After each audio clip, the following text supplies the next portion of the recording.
Hi, my name is Bailey. I like to do all things creative and crafty, and I have been sitting in Ravelry for a little bit too long lately, if that is a thing you can do. I have collected a series of patterns that I think are going to work really well for those late summer, early fall garments. Think somewhere in between like late July, early September, especially if you live in the American South. Something that you can throw on top of a tank top or wear as a beach cover-up, a lake cover-up, a pool cover-up, whatever it needs to cover up. And think like flowy garments or cuter, breezier things that I think are going to be really great late summer options. The first one I want to share is the Fairy Shrug by Drops Design. I think this is such a cute design. It is lace weight. It uses around 650 to 1100 yards or 600 to 1000 meters of yarn, and I feel like it's so cute if you wanted to use one strand of mohair to make something really light and dainty and see-through. But what's really cool is a lot of projects use a little bit of a heavier weight lace weight yarn, so they're more opaque and they have a little bit more drape rather than being super airy, and I think that that's such a fun way to do this pattern. There's little channels that run through so you can add a ribbon. I think it'd be really cute to either add a ribbon or an I-cord if you wanted that continuity with the yarn. I know ponchos are really big right now, and if you're not a fan of ponchos, I wanted to include this one because I'm really digging capelets recently. I don't know why those ever went out of style, but I definitely want them back, and that's why I included this one. So the next one is the Magnolia Tee by Knitting for Breakfast. I think they work really well for office pieces where they're cute and you can wear them in public, and you can also wear them into the office with a tank top underneath, and they're still like an elevated style because they're knit. So this one is a DK weight. It goes up to a 70-inch bust, which I thought was really cool.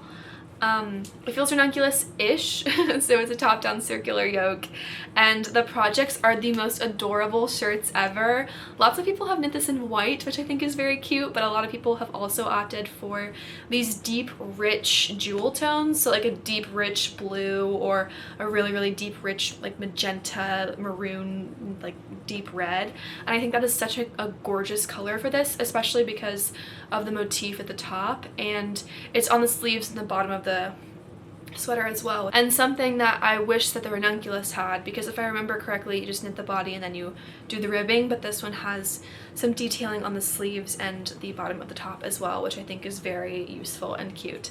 And this one's $6.50 USD. The next one is the Bijou Tee by Thea Coleman. I was very surprised when I found this pattern. It's $8 USD. It's made out of sock or super fine yarn, and I feel like it's a cool break from circular yokes.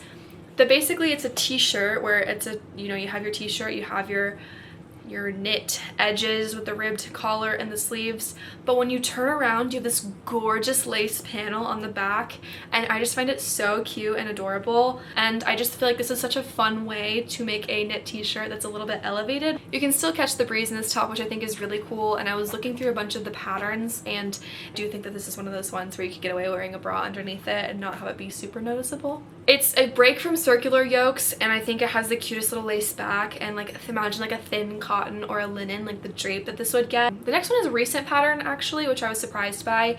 It's the Bodega Blouse by Postcard Knits. I really like cotton and linen yarn. I think that's something I found this summer. I often stray from using those types of yarns like cotton and linen for when I'm wearing garments that are supposed to be with negative ease, because I've heard from other people that they grow over time. But I really want to try making this in a cotton or linen. It is just the cutest thing ever. So it is an $8 pattern USD, a DK weight, and it's got this cute little boat neck. It almost feels like there isn't enough shaping right here, so there's too much fabric in it. There's too much fabric and it ends up bunching, which is just kind of awkward. But in all of the pattern photos I've seen of the Bodega Blouse, it feels like there's enough shaping, even though it is still a boat neck, to kind of avoid that excess fabric, which is really exciting. It just has the cutest little ruffle bottom. I'm not very big on peplum tops. I don't know if this counts as one, but I thought it was so cute and I wanted to share it. It goes up to a 60-inch bust, and it comes with matching pet patterns. So I could make the Bodega Blouse, and then I could go find Wilbur and make him one similar. I don't know if I would do it with the ruffle, but I do think it's so cute because I think this pattern designer often adds pet patterns with her sweater and leather knit designs, which I just think is the cutest little detail ever. The next pattern I have on my list is Lynn by Svetlana Volkova, I think is how you pronounce her name. This is a $6 pattern. It's DK or sport weight yarn, and it's reversible, so it's got this really cool boat neck design, again with the boat neck, but you flip it around, it's got this really cute V. And I just love the pattern photos on this. Something about it, it's so drapey, and I love the fact that it's versatile, so I could wear a boat neck into the office and wear my V-neck out with friends. It goes up to 4XL sizing, which I think is really cool, and I like that it's blank and customizable. I was going through the projects of people who have made this top before, and because it's just a plain top, I think it really opens the door to, if you want to be adventurous, adjusting the bottom of your top to include some sort of lace or open work detail. There's this really gorgeous project that someone made where they added the bottom of the top, then they just added an open work pattern, and so it's like this really gorgeous brown, and it fades into this little lace detail, which I just think is so cute.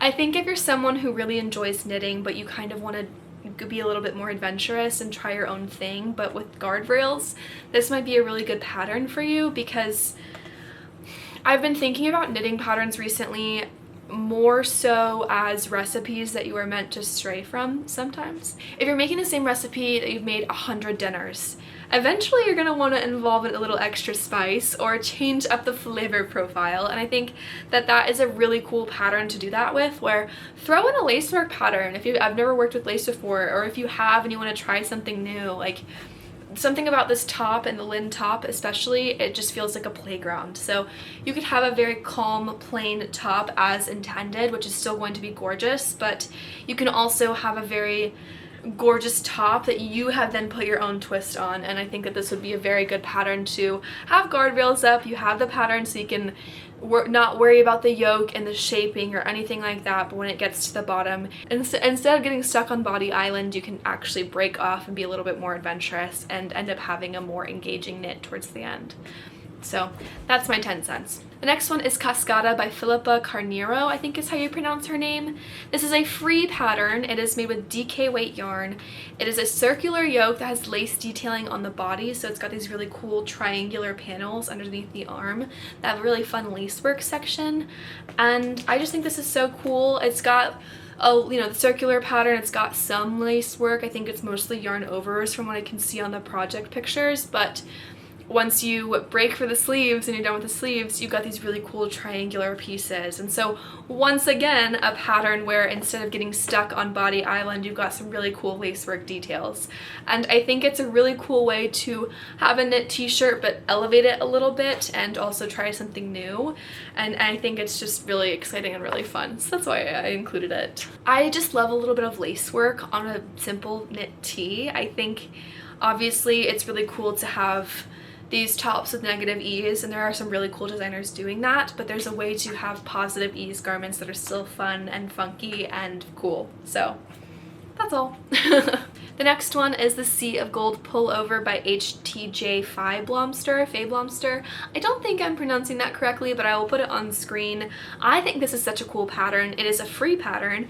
It uses sock weight or super fine weight yarn, and I feel like this would be such a cool stash buster project. I think in the pattern photos she uses like a gold sequiny yarn, so all those lang paillettes that you have laying around from your latest poncho, you could include that with another fun linen-y cotton yarn. There's something patchworky about it, but not in a way that's very obvious, which I think is fun. My perception is that when people think of stash busting patterns, they think of the stained glass sweater, which is gorgeous, but I don't think that that is the only way to think of stash busting projects, and I think this could be a cool one if you had enough yarn. So I think it could be very easily adjusted. Unfortunately, it is only the one size, but because it is free, I was able to go in and see that the panels for each section have their measurements. And I think it'd be really easy to just cast on a few more rows or knit for a little bit longer to accommodate larger sizes. So I wanted to include that. The next one is a top that I'm going to cast on, which I'm really excited about. I got the yarn in the mail the other day. It is the Isolde top by Schwarzfaner, I think is how you say her name. Again, sorry with the pronunciation, but This pattern is roughly $7.13 on Ravelry, but it is made with DK weight yarn, and it goes up to size 6X, which is a 67.5-inch bust. It's got such fun stripes, and I like the detailing on the underarm on the sides. Something about me and the detailing on the sides lately, I don't know what it is, but clearly I was thinking about it when I made this list. I'm going to knit this pattern in a light blue and a dark blue, I'm pretty sure, either that or like a dark blue and a lighter cream. And I'm really excited because, again, there's this boat neck, but it doesn't have the bunching. I also like how this Isolde top has a split hem, so you have the end of the shirt and then you have like the rounded edges on either side, which I think is really, really cool. The next person I want to talk about actually has a series of patterns. So I only have a couple that are specifically chosen out for this video, but she goes by Bitchcraft on Ravelry, which I just think is so cool. She's got a bunch of patterns. You could go on her website and follow them for free, or you can go and pay the $2 for the patterns on Ravelry, which I think I'm going to do for the Luxora and the Mountainberg top. I think these patterns have such a fun versatility with them. I like this version of the Luxora that has a triangle cutout in the middle underneath the bust. I think that's such a cool, funky design choice, and I also really like the Mountainberg. It's this really, really deep V-neck, almost off the shoulder with lacework design, like almost like a true poncho type of vibe, which I think is really, really cool. What I wrote down here is that her patterns are flowy, free, and fun.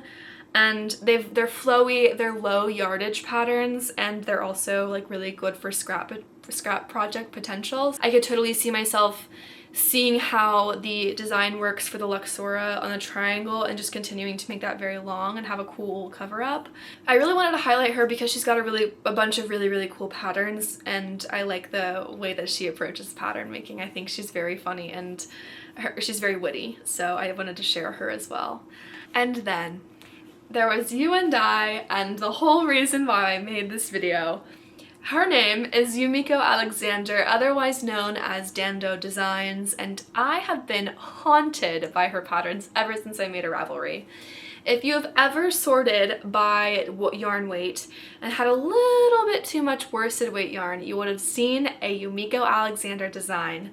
And boy, oh boy, do I have a list of them to share with you. I love her patterns. I think they're so pretty and interesting.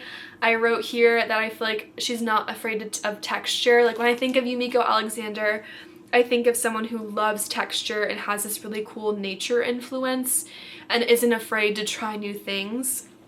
A lot of them use worsted weight, which I feel like is so rare for knitting patterns.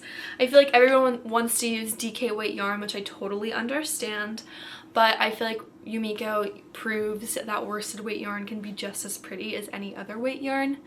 And I only say that because I think everyone starts out using worsted weight yarn and then gradually finds what they like and what they don't like.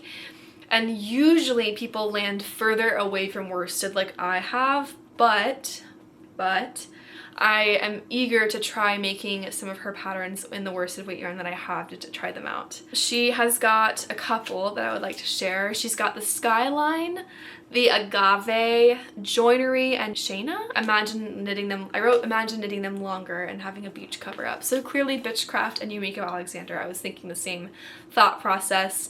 She's also got another top called the Ivy top. I just love everything this woman makes. Like imagine wearing the Agave top to yoga and having it as like a yoga cover up.